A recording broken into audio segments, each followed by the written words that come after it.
Everyone thinks, the glamour is winning and the glamour, having a badge on your chest. The most important coaches are the grassroots coaches, because that's where the journey begins. And we've got a real danger here, because the danger being that if we put too much pressure on the child and we forget that it's the children, they're not mini adults, we're not trying to get to premature professionalism. There's such a mad rush. There's so many ways I can answer this conversation, but I'm coaching now a U10 boys grassroots team, right? Right. And on Sunday, I'm having players playing different positions, because that's part of our philosophy. They need to develop the game.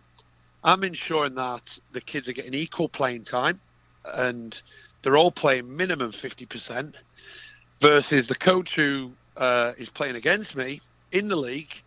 He's left the same players, maybe perhaps his perceived best players, on the field. He's got kids on the bench that still haven't come off, that are sat on the bench for long periods of time. He hasn't quite changed the substituting pattern or what he's doing.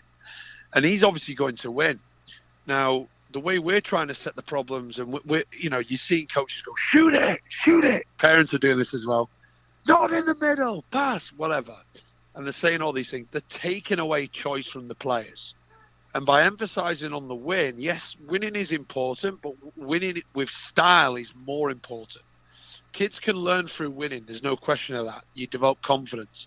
But as we say at the Federation, you can actually learn a lot through losing. And I think what's important for any grassroots coach listening is, this isn't the World Cup. There's not millions of dollars on the line. Right. But we have to try and make sure that these kids have an opportunity to play, because, and when I started the word with that danger word, and I emphasized the word, we've noticed that population in terms of participation for soccer in the United States in particular, it's been stagnant for the last 10 to 15 years. Well, that's a problem. The numbers show that it's been stagnant, and the numbers have also shown that there's a dropout. So you see the dropouts at U13, U14, U15.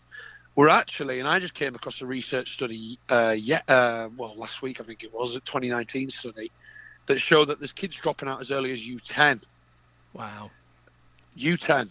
So the reason why is because, and you've got these leagues where they go elite, rec, under 8 players, and it's like, what? And you see these people who are advertising and they're doing tryouts, and that's the culture. The culture in the United States is, for most of the great stuff about it, it's got a lot of trade-offs which are bad.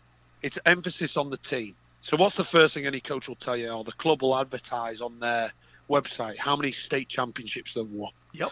It's not how many individuals have gone on and done great. So how many and this is what the biggest question any grassroots coach listening, or any coach in general, should be thinking is, what is your definition of success?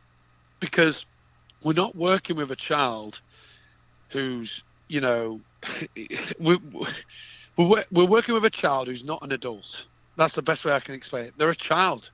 We've got to see, where do we want them to be when they're 21, 22, whatever. But we're working with a child who's in the early part of their career.